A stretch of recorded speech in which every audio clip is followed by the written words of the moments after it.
Hello and welcome to my Dragonbane solo campaign session 0, part 2. If you've seen my first one, I covered, basically some general Dragonbane rules, a little about the solo rules, the solo campaign, that sort of thing. The second part is specifically I'll try to cover mostly the campaign I've written for me to play through, as well as rolling up my character. So hopefully I will get it all worked up, and I'm really excited to roll my character. That's always the most fun thing to do. I'm curious to see how it's going to turn out. But I did want to talk a little bit more about the campaign I've written, just I guess more from a philosophical perspectives I probably stated in my first video when I first started talking about it. As I mentioned, it is really modeled off the Reforged Shard, which is the solo campaign in the box set, but with its waypoints and chapters and threats and whatnot. But as I mentioned, philosophically it's different, so I kind of want to talk about that a little bit. The solo campaign, including the box set, it's a very tight campaign. It's essentially very tight. The NPC here sends you on a heck of a keeps you on task. Old Ingvar, I think his name is, the wolfkin who drives you forward on this campaign. When you think about it, it's very tight. I mean, it's quest driven. Free an orc, get an item. Get another item. Forge a weapon. That's the campaign in a nutshell. You can really describe the campaign in less than 10 seconds. And then everything else is just kind of the steps that leads you on the way. Definitely nothing wrong with that. That's fine. I guess that's, you want to have stuff to do. That's the whole point of us playing a game, if we want to cruise along the game. But I guess for me, it's rather tight. I wanted to kind of loosen it up a little bit. I found when playing it, you're just so driven to get through all the steps, bam, bam, bam, bam, bam, get to the end step, move on to the next mission, that you're just constantly hauling. Even though, they tell you if you want to take a break, heck, you got calling stones, you can bail out of here and go visit a town and chill out and relax for a little while, but you just don't really feel like you have time. You're moving, you've got things to do, places to go, people to see. Lots of demons to kill, and cultists. You've got a lot going on, so I kind of felt like it didn't leave a lot of room for exploration, didn't leave a lot of room for role play, didn't leave a lot of room to kind of meander and have side quests, unless you want to count in each of the points in the chapters as being side quests. I suppose fair enough. But not really. They're all kind of still headed towards one goal. So I guess I want to treat my campaign like a ball of silly putty. I want to take these rules that are here that I've followed on through this with its threats and its waypoints and its chapters, and stretch that out and distort it and make it bigger and try to incorporate more elements into it. So I guess it's safe to say that my campaign is more like a road trip than it is a quest task-driven campaign. It's a little more meandering. The character's still going to kind of travel from place to place, going through waypoints, knocking out quests, doing all the typical stuff. Fighting skeletons, getting loot, raising levels, doing all the stuff it's supposed to do. But the path is much more meandering, and you're kind of just moving on down the road, going from one place to the next till you eventually will reach your goal. There isn't a big goal involved eventually, so you're getting there. But I wanted the opportunity to throw in things like role play. So I have NPCs in here that you have a chance to talk with and banter and do stuff with. You have an opportunity to have side quests if you want. Get off that main road. Some of these waypoints I've put in here, are going to be a little bigger, a little grander, lead to more of a slight, mini campaign. Well, maybe not campaign, but a little mini quest area, mini dungeon, if you will, just in that single waypoint, and have you a chance to kind of just split up a little bit and hopefully broaden it a little and just do a little more, I think, than what this allows. That makes it a little bigger. I mean, what I have written up right now is, 4 chapters, I guess, 4.5, and this here is 5. I expect mine I have written up currently is every bit as big as this, and this took a while to go through. I mean, I don't know how many hours it took me to kind of go through, all of these. It took a bit of time, so it's probably gonna be the same. 20 videos, maybe, I suspect, and that's, in my mind, maybe that's the halfway point to what I want to do, but it is asking a lot. Maybe after that 20 to 25 videos, I may be worn out. That might be as long form as I can go, but I don't think so. I think it's gonna be a fun time. I think we're gonna enjoy ourselves. We're gonna keep on playing till we get tired of it. So, some other things I wanted to talk about. With my campaign, I really kind of have the Dragonbane's motto kind of first and foremost in my head, mirth and mayhem. I don't know, it's funny. I know when Free League's talking about this, it really is just meant for your buddies gathered around the table, laughing it up, having a good time. But I'm just here by myself, so I've incorporated mirth kind of directly in this campaign. I have a lot of comedic moments in here. I think you've probably already can tell from watching me so far. I'm a bit of a clown. So I have elements in there. For example, the threat in the first chapter of my campaign. I don't have it when I put it here in front of me, so I don't want. So spoiler alert. If you don't want to know, fast forward 15 seconds. But the threat in the first section of my campaign takes place. The first chapter is all in a town, which I think is kind of a fun thing. All takes place in town before moving out of the town to the second chapter. The threat is basically a group of drunken halflings cruising around the town, demanding people to dance and provide them with booze. And when the threat triggers, you run afoul of this group of drunken halfling. How are you going to deal with it? I don't know. In a way, that's kind of a funny thing. Even though you write all these yourself, I don't really have no idea. I haven't rolled my character yet. I don't know how my character's going to deal with a bunch of drunken halflings. But that's one example where I've tried to directly put silly humor in this game. And of course, that's maybe one waypoint per chapter, so it's not going to be a constant comic fest. Most of it's pretty serious, but I try to make it light. My goal in this campaign, mirth, mayhem, keep it light, have a little fun, incorporate some role play out there, loosen it up a little bit so I have room to banter with NPCs, and kind of do some role playing so I can kind of talk to myself and talk with the NPCs, get some other voices going on in there, and have a good time with it. That's the goal. I think also to kind of embrace that, let's talk a little bit about the character we're creating on here. I have chosen a name, and I have actually chosen a kin.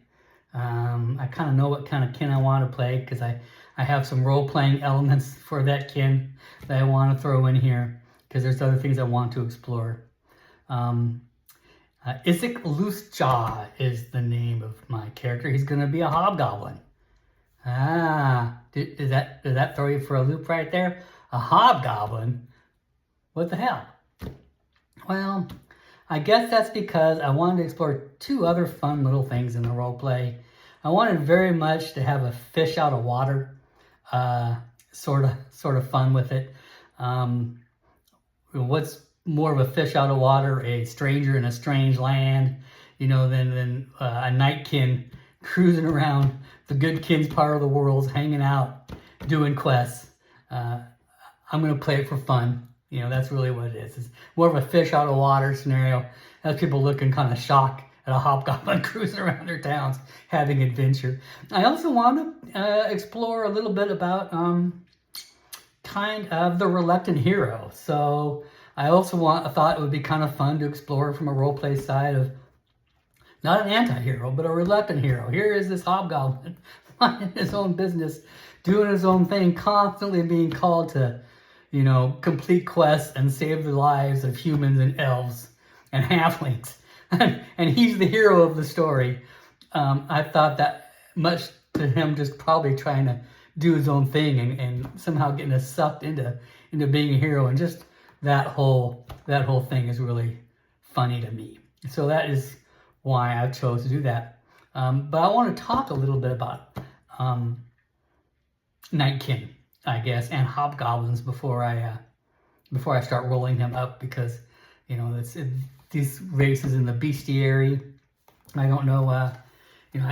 I hope maybe you guys have the main rule book and are a bit familiar with it, but you may not be familiar with the kin that are in the bestiary. They added quite a few additional kin that can be playable races if your DM so wants it to be. You have the Nightkin, which are your orcs, your goblins, your hobgoblins, and your ogres, and then you have your rarekin, which are kind of the weirdos. They're your frog people, your lizard people, your cat people, some cat with bat wings people. Don't ask me. And a satire, playing his musical crazy ass face self everywhere. So it's kind of fun. So those are all new playable races on it. And I really thought it would be fun to kind of explore that sort of thing as well. I mean, when you think about it, the kin in the main book, the main rule book, they're your typical good guys, right? They're your humans, your elves, your dwarves, your halfling, very traditional stuff, and then you throw in a duck and a wolfkin in there. I think when you look at all the Let's Plays for the solo campaign online, the vast majority of them, people are playing mallards. I mean, why not? Who doesn't want to play a giant duck man? Confirmed Duckman best kin, hands down. Even I agree with that. But people like to have something a little different in there. Hence why I went a different route, myself on it. But those guys are considered the good guys, right? I guess if I don't have a coin, but let's treat this as a coin. The good guys, they're definitely one side of the coin, the treasure side of the coin, the good side. The Nightkin, they're definitely the opposite side of the coin, right? Without a doubt. They stand kind of... they're not bad guys in Dragonbane. I'll discuss that a little bit further, but they're definitely frequently antagonists. So if the good kin are this side of the coin, Nightkin are this side of the coin, I guess the rare kin are what happens when the card lands like this. This is the rare kin. I don't know. They're a bunch of weirdos. What can I tell you? But anyway, so I wanted to kind of see how the other half live. I thought that would be kind of fun to explore the other half.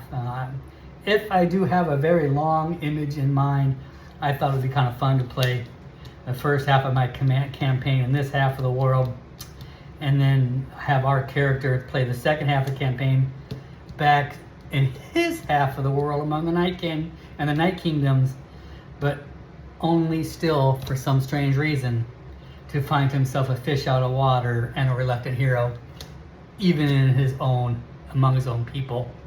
If I were to have an image in my mind with a long term of this campaign, I thought that would be a fun thing to explore from a roleplay perspective. So let's discuss a little bit on this. I want to go in a little bit on the Nightkin. In case you don't have the bestiary, maybe you don't know what to expect. I'm going to read kind of the first passage in here when they talk about the Nightkin. I call them the Nightkin, or the kin of the night. These people who are uncomfortable in the sun and therefore laden with a heavy burden. Almost everyone else regards them as servants of darkness and minions of evil. Brasimir has recounted the feuds between his people and the Nightkin around many a campfire, and I myself can be easily list numerous battles between elves and orcs, between humans and goblins. But even long ago, when I spoke with the orc Garbaduk, an odd sort of knowledge seeker who has since gained some recognition among scholars of other kin, I thought I glimpsed a different truth about this kin. He maintained the Nightkin have always had to struggle to be seen as equals by others, and they really want nothing more than to live in peace. He told of heroes who defended their clans from oppression, of warriors who banished wights and ghosts and thus secured a brighter future for their suffering people. I guess that's kind of how I view the Nightkin. They're just like all the other kin on this planet, stuck in a war between dragons and demons, and they suffer for it, just like everybody else. So, yeah, I don't really view them as evil. And certainly when I play my campaign, I'm not going to view them as quite so much strangers. I want to say among the good world, they know who goblins are and orcs are, and they trade with them occasionally. It's not unheard of. But yeah. And like I said, I'm keeping it light. I'm not really interested in dealing with the themes of oppression and racism or those sort of other things. I'm just having fun with a stranger in a strange land and a reluctant hero. Let's talk a little bit about hobgoblins. More specifically, hobgoblins. I love the description of hobgoblins. I think it's really funny. The hobgoblins I've encountered in my travels have, without exception, been extremely hardworking and almost unstoppable in their zeal. In fact, I would go so far as to call them the opposite of halflings in this respect. While my relatives, especially my third cousins from Wartfield, prefer long lunches and endless smoke breaks, most hobgoblins labor tirelessly and loyalty towards the goals set by their kin. Mainly inhabiting forests and swamps, their work often involves picking berries, chopping trees, extracting bog ore, searching for treasures buried in sunken ruins. Anyway, good enough. So I thought it was kind of funny when I view hobgoblins as being this hardworking, kind of diligent society, not prone to frivolity. Hobgoblins are the dwarves of the Nightkin world. I'm going there. Yeah, that's right. They're the dwarves of the Nightkin realm. The goblins are definitely the halflings of the Nightkin world. The orcs are definitely the elves. That's what I'm going for. They're tribal, long-suffering, been leaders of their people, have a sense of honor, all that kind of stuff. The orcs are definitely the elves. That makes the ogres the humans. They're kind of big and dumb. That's right. That's when I said it. Humans, ogres, same thing. Anyway, enough about that. So that's kind of why I decided to choose a hobgoblin. I thought it would be kind of fun to have all those different role play elements in play. Oh, I forgot to mention, of course, the most important thing. Hobgoblins have a really pretty great kin trait. They're fearless, which means they can spend willpower points to basically automatically see in a will check and resisting fear. I mean, that's great. There are a lot of monsters in this book that have a fear attack, and if you get hit by a fear attack, fail your will save, and are a victim of it, you can see the rules, in the general rule book, but it can be quite debilitating. If you get hit by a fear attack, you can even miss a turn, which could spell instant death, for your solo character in this game. So being able to automatically resist fear is pretty great. All the Nightkin have pretty great kin talents in here, so that makes them all quite worthwhile to play. It might be offset a bit. I mean, they do have this trait called nocturnal, which means that they get hurt in contact with the direct sunlight. I'll definitely have it, come into play, but that might just make it a little more fun, as my hobgoblin will be probably continuously cowled and under cover of heavy cloaks and clothing, half the time be unrecognizable as a hobgoblin until the last moment.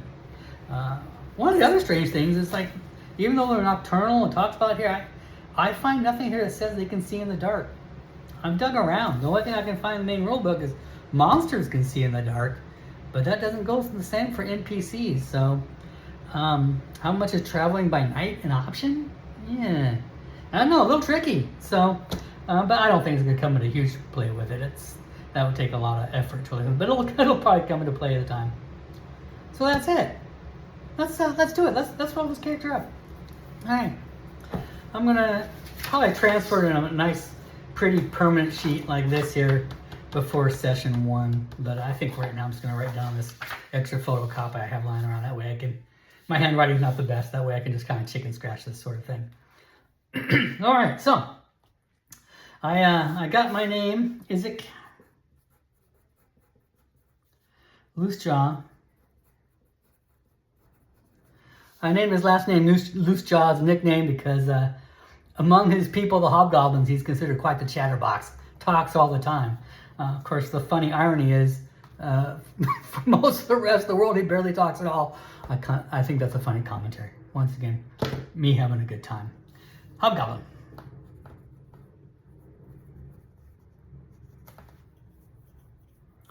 Okay. So I think the first thing we roll is profession, right? Let's see. I think that's right. Let's see. We do the kin. Note my innate ability, being fearless.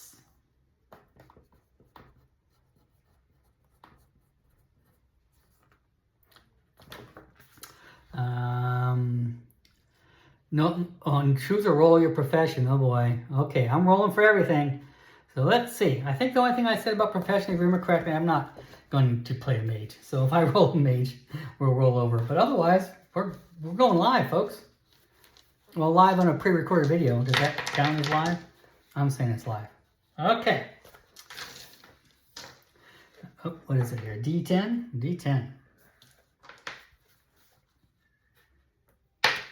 5. A knight? A knight? Are you kidding me? A hobgoblin knight? What does it even look like? A hobgoblin knight. A hobgoblin knight? But the what? I think you probably remember me saying as well, a knight is one of those professions whose innate ability, a guardian, is completely useless to a solo player. Let me go look at while I'm here. Let's go look up guardian. Just to refresh my memory here real quick. Oh my god, knight? For real, hobgoblin knight. Well, let's see. Requirements: axe, hammers, swords 12, willpower bonus 2. You don't hesitate to take a hit for your friends. You and another player character are both in 2 meters of the same enemy. You can activate this ability and force the enemy to attack you as well. Well, you already heard my statement when it comes to professions. As I said, I did not lie. Useless. Okay. Well, all right. This is going to be Sir Isaac Loosejaw. It's okie dokie. We're going for it. Well, that's going to be a strength-based profession. That is that's good to know. Okay. Skills are going to be things like beast lore, hammers, myth and legends, performance, okay, persuasion, writing, okay, spears and swords. All right, okay. Well, a little weird, but hey, if this campaign's going to go off the rails already, I say let it go. Let it go. Mayhem, folks. Remember when I said mayhem? Let chaos reign. We have Sir Isaac Loosejaw, the Hobgoblin Knight. Age. Alright, I think I told you on age, if I roll a 6, I'm going to roll over. I don't want to be old. But if I roll a 6 the second time, I'll keep it. It's not going to come into play. Don't worry about it. 5. That is a normal adult. Okay. 6 skills trained and 6 learned. Okay. Okay. All right. We'll get there. Okay, let's roll our attributes. You can roll all 6 of them and assign them out. I think that's kind of how it says to do it. There's many ways to do it, but I think assign a score to the attribute of your choice. So, okay, so we'll roll 46. Keep the best 3. I'll just go right on down here, see what we're doing.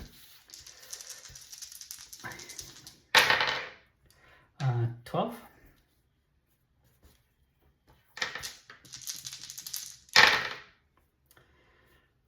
14.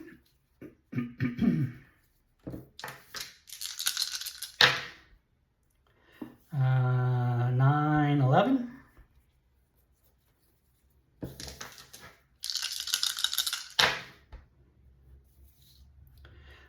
12.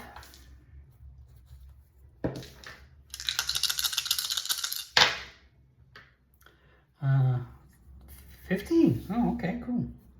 15.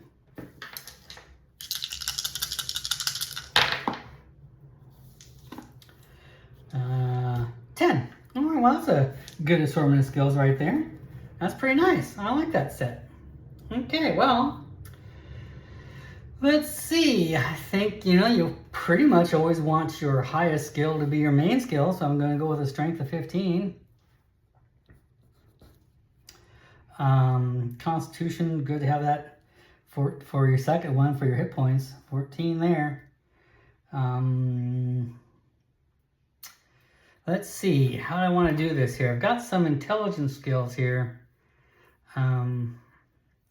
for a knight. Let me go back and take a look at his character a little bit here. Let's see, persuasion we're probably going to want. Myth and legends we're probably going to want. Oh, persuasion is charisma, right? Oh yeah, it's charisma. Myth and legends is that's an int. Performance is agility. Spears and swords. I think spears, strength. Sword, strength. Okay, perfect. Writing is an agility score.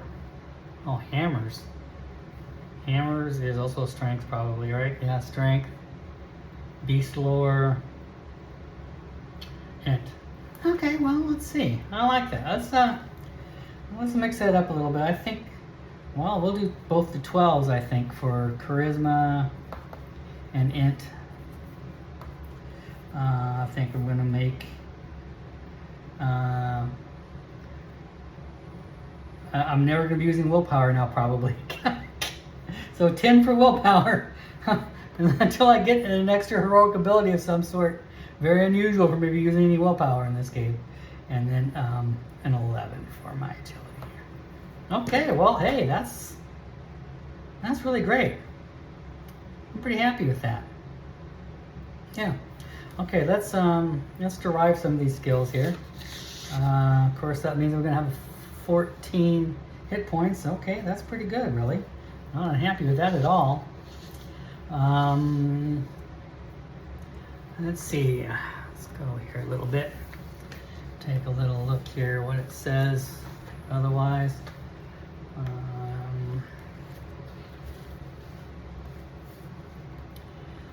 I think movement's going to be. I think in the book. I think all a knight can there have just a 10 movement, hitting that average movement rank.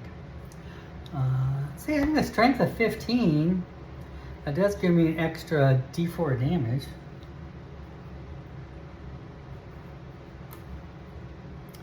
Agility as well at 11. Standard. Okay, so I do get extra D4 damage. That's kind of nice. Any other thing I need to immediately sort out here? I don't think so. So Guardian is his second trait.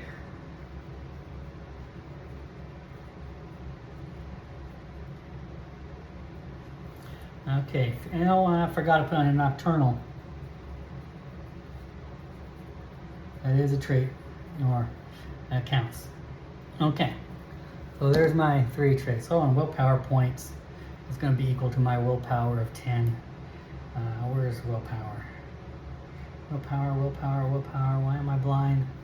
Where the heck is willpower? Oh, there it is. Sheesh. Okay. All right. Let's distribute these skills out here then. So let's see, if I remember correctly, you have a base chance of all that skill. And your train skills, so I get 10 train skills, 6 from your main class, or double that. Alright, so let's see what kind of train skills I do want to start with here.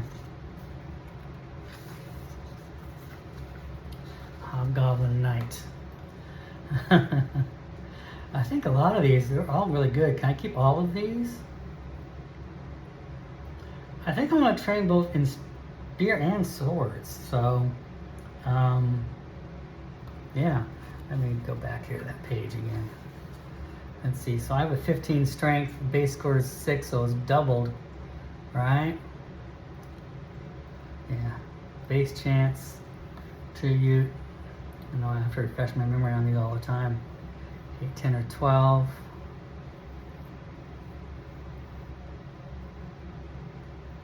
Start of the game, the level of training skills is equal to twice the base chance. Okay, perfect. Okay, so I'm definitely going to go maybe with both spears and swords. And so that's going to be, yeah, 12. 12. That's two of the 6. And then let's see. I definitely think I want persuasion. So that's going to be 10. I definitely think I'm going to want myths and legends.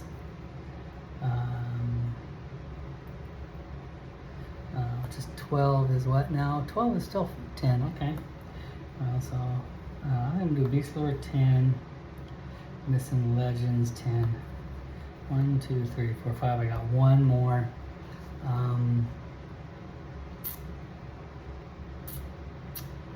Persuasion, myths and legends. 1, 2.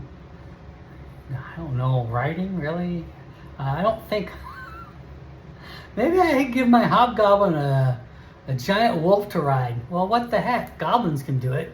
Why not me? Why can't I have a wolf to ride around on a hobgoblin? That would scare the hell out of the locals, wouldn't it? Don't mind me. I'm just coming here, my giant. He's not really a wolf. He's a wolfkin. We're just very close friends. Now that I think about it, yeah, I don't know. Maybe hammers, huh?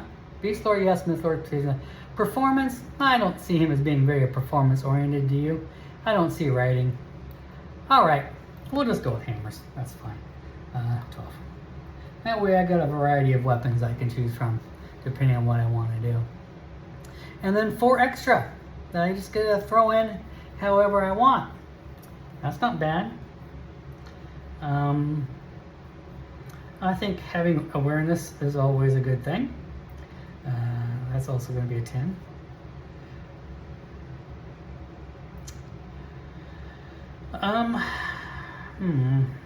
Oh, gotta have evade. Probably. You gotta have evade. Yeah. A knight's gonna be wearing heavy armor, but you still gotta have evade. Even though I'm gonna have a bane to it. Still gotta have it. Gotta have a spot hidden. Sure, no doubt about it. So how many was that? I got 1, 2, 3, 4, 5, 6. 1, 2, 3. So I get one more. One more. No sneaking. Well, I'm not gonna be doing that much. Ugh, even though it'd be nice sometimes, but not gonna be happening. Swimming, not worry about it. Languages. Probably not going to worry about hunting, fishing. Might be kind of fun. Practical healing. Crafting? Yeah, probably. Bushcraft. Probably always useful. Bluffing, bartering, acrobatics might be useful. Well, I think I'm going to go... I guess I'm going to go for practical life skills, even though I admit there are certain skills, since we don't have outland travel really, I haven't incorporated it. Certainly not in the solo campaign over here. There's no overworld travel, whatever, journey travel like in that way. I'm still kind of going to waypoint to waypoint. Maybe I should throw in bushcraft and resting between chapters. That kind of gives you a nice opportunity to get food. Use rations. Otherwise, if you just go from waypoint to waypoint, unless you force yourself to use rations, you never use rations. Takes a little bit away for it, so I may have to think about incorporating that a little bit, but I have to admit I haven't really done so as of yet, but let's do it. Let's just go do hunting and fishing just because, just for fun. So all the rest are just going to be your starting skill based on whatever. So it's going to be all 5s and 6s here from here on out. So acrobatics, 6. Charisma. Is anything above 12? Only about above 12 at this point would be Constitution, Strength. No, wait a minute. Agility is 11. That's 10. I kind of got that wrong already. Okay, hold on.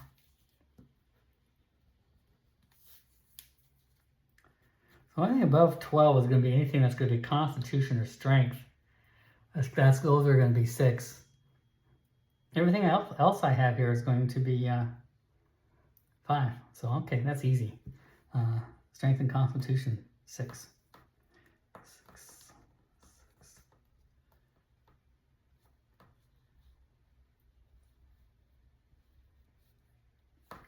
Crafty will be the 6. Okay, everything else is a 5. Fine. Oh, wait a minute. Willpower, no, there's nothing that's willpower, so everything's gonna be at least 11. Yeah, 5. Okay, easy. Done. Done. Done. Done. Done. Done. Done. Dun, dun, dun. Dun, dun, dun. Done. Okay, now let's see. I do want to roll a weakness. Let's see what the heck my weakness is going to be. Why not? Where's my D20? 13. Fearful of magic. Okay, I'm fine with that. Weakness, fearful of magic.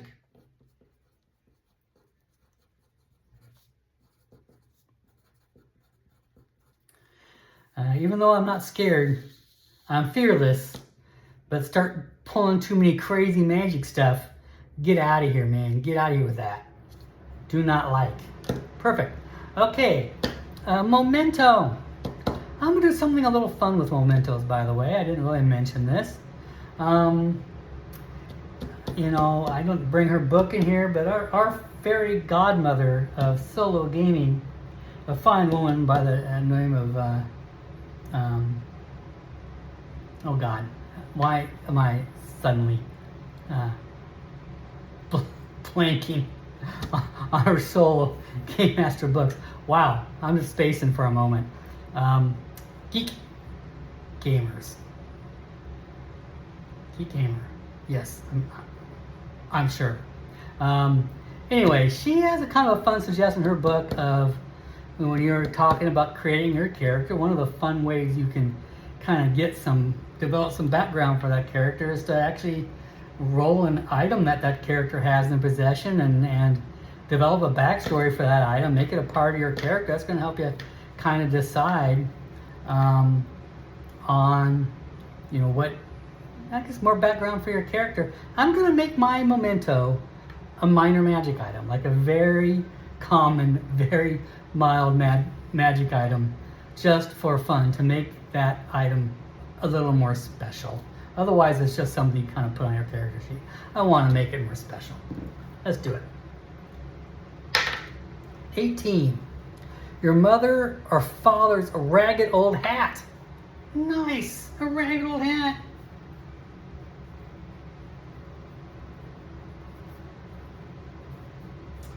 Can I wear it under my great plate helm? As long as I can wear it under my great plate helm. Okay, let's roll and see if I can come up with it. I have a book over here which I sometimes use. It's called Astonishing Random Tables by, I guess, Mr. Egloff. If I'm being honest with you, this book's not great. It's fun to read. It's very entertaining. But the tables are, you know, really just a lot of flavor. Not always very useful for us as a solo gamer. You know, we love our tables as a solo gamer, but we're very specific in what we like about our tables. Our tables better be a generator, it better be an oracle, or forget about it. I don't know if I need a table of demonic demands, a table of giants and the things they carry. I don't know if I need one called the contents of a gelatinous cube. They're fun, but just not really very useful. I realize this is under a section called the weird, the wild, and the random. And rumors on the street can be kind of fun. Anyway, I'm getting distracted. There is a table in this book called Common Magic Items. I think I can find it in here, and I think we'll roll on that and see if it gives you a little bit of an inspiration for what I want this common magic item to be.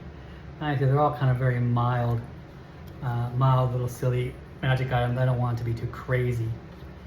Boy, it's a D100 chart too. Look at this. Wow. Common magic items. Okay, let's check it out. Where's my D10s? Oh, I have 2 D10s? Oh, there. Oh, that's a D8. I only have 1 D10 in this thing. You know, maybe I do. It never really occurred to me in our Dragonbane dice that there's only 1 D10 or 2 D20s. 4, a D8. Yeah, there's only 1 D10. Okay, that's all right. I can handle it. 68. I wonder what a 68 is on this table. I don't know if I even looked. 68. A creature using this grappling hook, well, on grappling set gains a +3 bonus to any strength checks made to climb. Well, it's not a grappling hook, it's a hat, but I'm still going to use this. I'm going to say if he's wearing this hat, he gets a +3 bonus to acrobatic checks related to climbing. Oh, how's that for fun? Okay, I'll have to write that down. Let's see, where am I going to put that?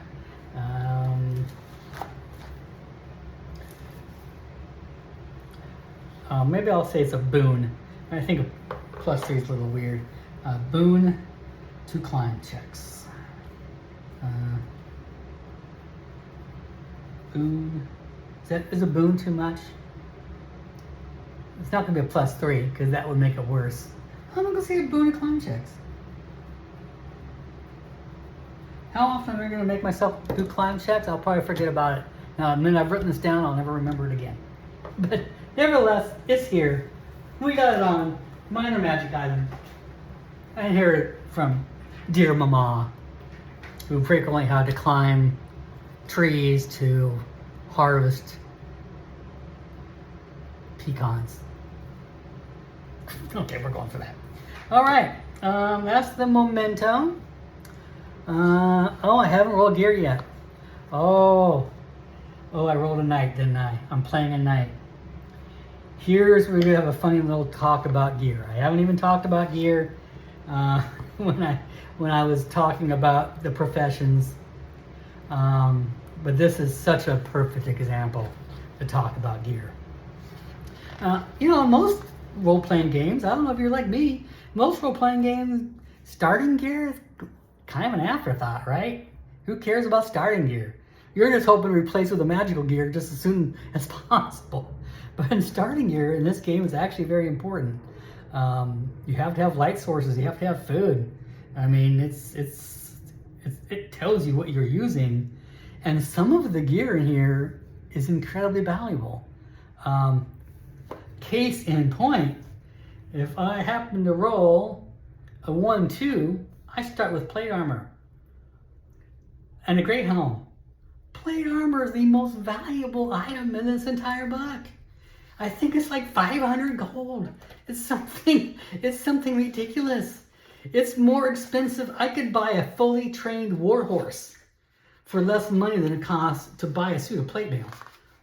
Plate mail in this game. I mean, it's ridiculous. Where is it here? Plate armor is 500 gold. Rare. This great helm I start with 100 gold. I'm starting with 600 gold worth of items if I roll a 1 or a 2 under this knight. You know how much money that is? Like I said, I think if I scroll through this entire book, there's nothing that even comes close to this kind of money. Close. The closest is I can buy a fully trained warhorse to fight and ride in battle for 400 gold. Plate armor is even worth more money than that. That's crazy. Anyway, I'm hoping for a 1 or 2, baby. We're going to roll for it. But to kind of further that talk just a little bit, even the merchant can start with like a donkey and a cart. You know how useful that is? Really useful. You worry about encumbrance? Never again. Just throw it in the cart, baby. March your donkey down the road. That is a great piece of starting equipment. And you'll find that in here, almost everybody, you know, they have 3 different sets of starting equipment. At least one of them have some pretty nice items on here that are very expensive to buy. I mean, I don't know how long it would take in this game to save up 500 gold to be able to buy a suit of plate mail. A very long time. So starting with that right off the bat, holy cow. But really, even if I roll you know, look at this. If a 5 or 6, I can still start with there's that combat trained horse right there. Holy crap. I didn't even notice that. I can start with a 400 gold piece combat trained war horse. This is going to be the craziest hobgoblin knight you've ever seen. Is he really going to be riding around on a war horse? I'm getting distracted. Okay. Anyway, that's the point I wanted to make about gear. Gear is actually very worthwhile. And you can get some very valuable stuff that's very hard to buy. And if you roll poorly on your gear, it can take you a long time to save up money to buy some of the more worthwhile stuff. D6, come on 1 or 2. Come on 1 or 2. No whammies, no whammies. 5. Oh, wow. Short sword, lance, small shield, chainmail, open hill, combat trained horse. Are you kidding me? Is this really where I am right now? A combat trained horse. Can I really do a combat trained warg? Surely that seems right, right? I mean, goblins ride wolves. Why can't I? We may work it out before session 1. We may work it out before session 1. Okay. Nevertheless, I'm going with the short sword.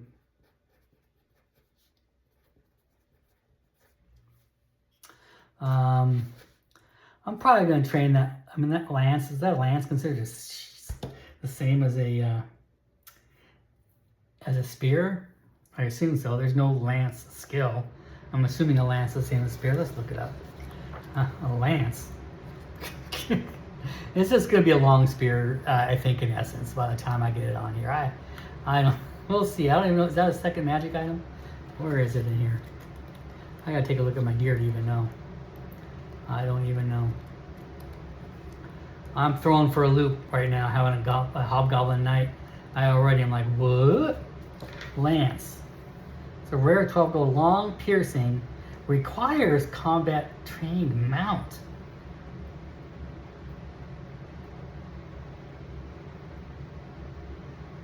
Wow. It's 12 gold. A lance.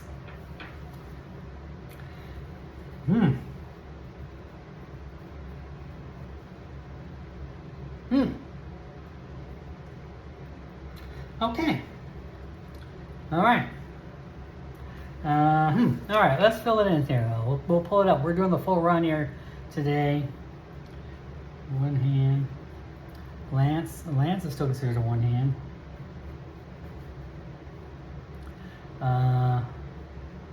Strength 13, range 4. Short sword. Range 2. Short sword does a D10. Lance does 2d10. Have to be mounted to use it. Durability 12. I am going to be traveling over land, so this is not, this, you know, like I said, this is a, I told you, this really is kind of a, you know, a road trip. This is sort of a road trip campaign I'm going for here. I mentioned that. I guess I might as well travel in style. What the heck? If I'm going to be traveling down the freeway, it's best to have it in your long, big Cadillac rather than a beat-up old Honda Civic. So I'm not complaining. I'll find some fun ways to incorporate this in here. Durability 12. Piercing and slashing.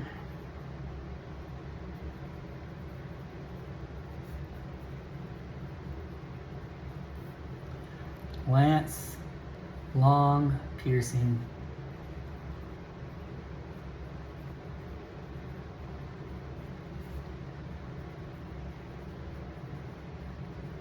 All right.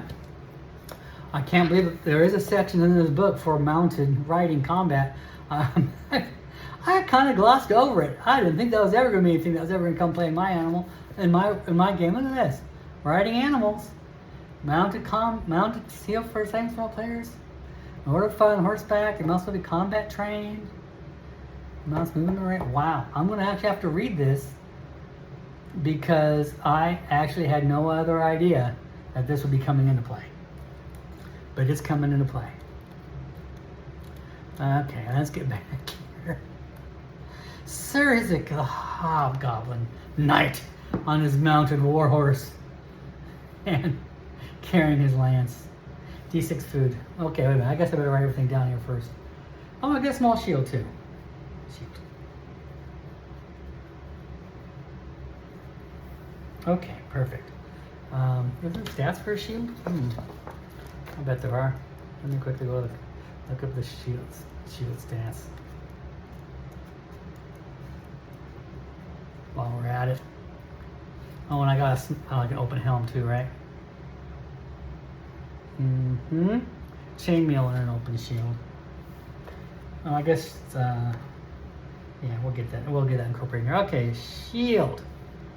Shield is not really technically under armor and helmets. Shield. Small shield. That too has a 7-2.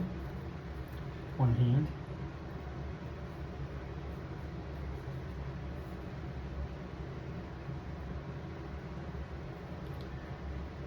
Range. Does a deals a D8 damage. And a durability of 15. Bludgeoning. I like that.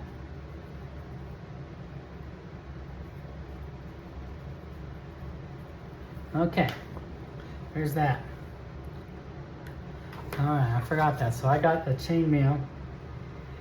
I wonder if you're right.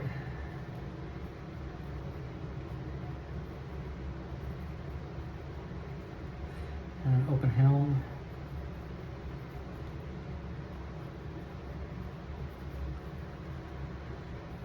Chainmail is a bane on evade and sneaking.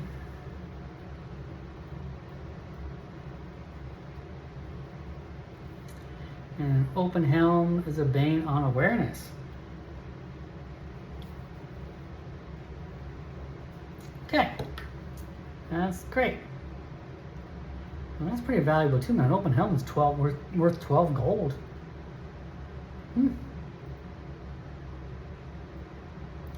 Armor rating 4 on the chainmail, plus 1 for the open helm. So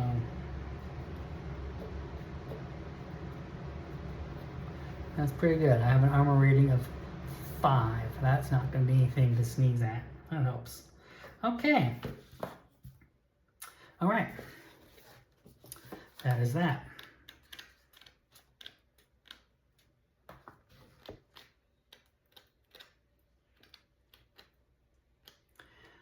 Okay. All right. Let's see. Oh. Now what else do I got here? Short sword, lance, shield, small, chainmail, open helm, combat trained horse, D6 food, D12 silver, D6 food. Well, I've literally had nothing to add to the inventory yet. That's all been weapons and armor. Well, you are a knight. What do you need besides weapons and armor? Everything else, hey. 5 food, that'll help.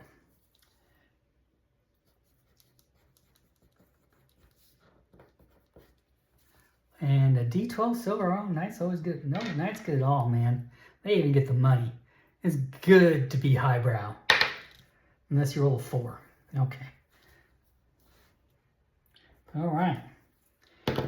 I think that's all my gear. All that's written down. Gears look good. Skills are down. Let's see what else we got. See if I missed anything. Got a memento. I got my weakness. Anything else I forgot about? Age, name, attributes, derived ratings. I got them down there. D4 damage bonus. Got my skills.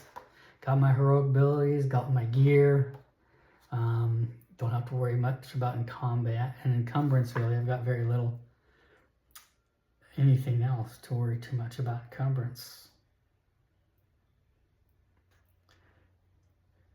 If you have a horse or some other riding vehicle and carry your gear for you. I'm kind of curious. Let's go take a look at that warhorse and see what kind of ability a warhorse has for carrying stuff. How many saddlebags does a warhorse have? I bet I can stack like 18 saddlebags on a warhorse. I mean, they're combat trained. They can carry a lot. They're big old draft horses with fuzzy feet. Except I might make them a wolf, if I can figure that one out. Carry 1 rider, 10 weights, and 10 weight units. I guess technically that counts as inventory, right? Don't I still count him as inventory? I'm gonna put him down here, warhorse.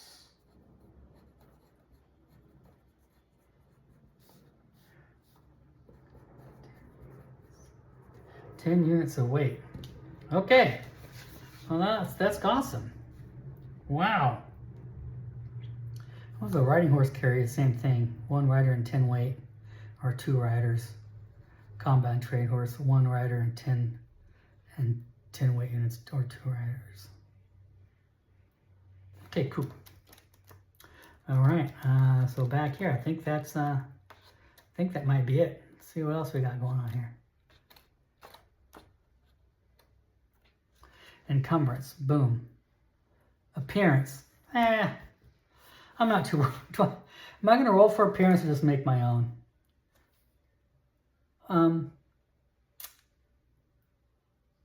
I think I'll just make my own. I don't think I need to roll for appearance. I'm not too worried about it, and no experience. Okay, team. Character created. Sir Isaac Loosejaw, Hobgoblin Knight, with a trained warhorse, chainmail armor, short sword, shield, lots of good skills. I'm fearless except against magic, in which case, screw that. Not interested in magic. And nocturnal. And I also don't like the light a whole lot.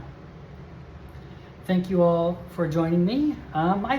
I don't know when I'll have session 1 open, probably in a week from now. Like I said, this is kind of it for chit-chatting. I hope to play a lot more when we start session 1. And we'll kind of have a little fun. I'll work on maybe the warhorse. I need to work on a name for the campaign, by the way. Calling it my Dragonbane solo campaign is kind of lame. So I'll try to come up with an actual name by session 1.